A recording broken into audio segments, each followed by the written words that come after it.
Tremonti, attrezzature e materiale per saldatura professionale a Montebelluna.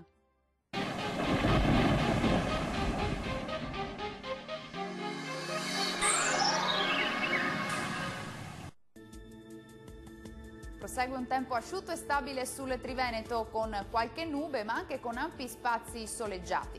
Nel dettaglio la situazione di mercoledì 28 febbraio. Sul Veneto a prevalere sarà un tempo stabile, qualche nube in più su Trevigiano, Bellunese, Padovano e Vicentino, mentre altrove non mancheranno ampi spazi soleggiati, al massimo con poche nubi sparse.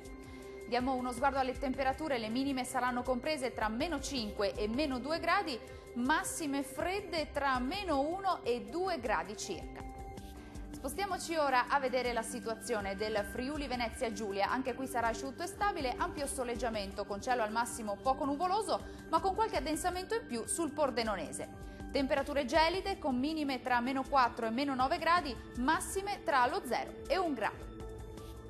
Raggiungiamo infine il Trentino Alto Adige. Cielo molto nuvoloso o coperto sul Trentino, qualche spazio soleggiato in più altrove. Vediamo anche in questo caso le temperature saranno molto fredde con minime tra meno 6 e meno 3 gradi, massime tra lo 0 e 4 gradi. Dal meteo di Antenna 3 per ora è tutto. Arrivederci al prossimo aggiornamento.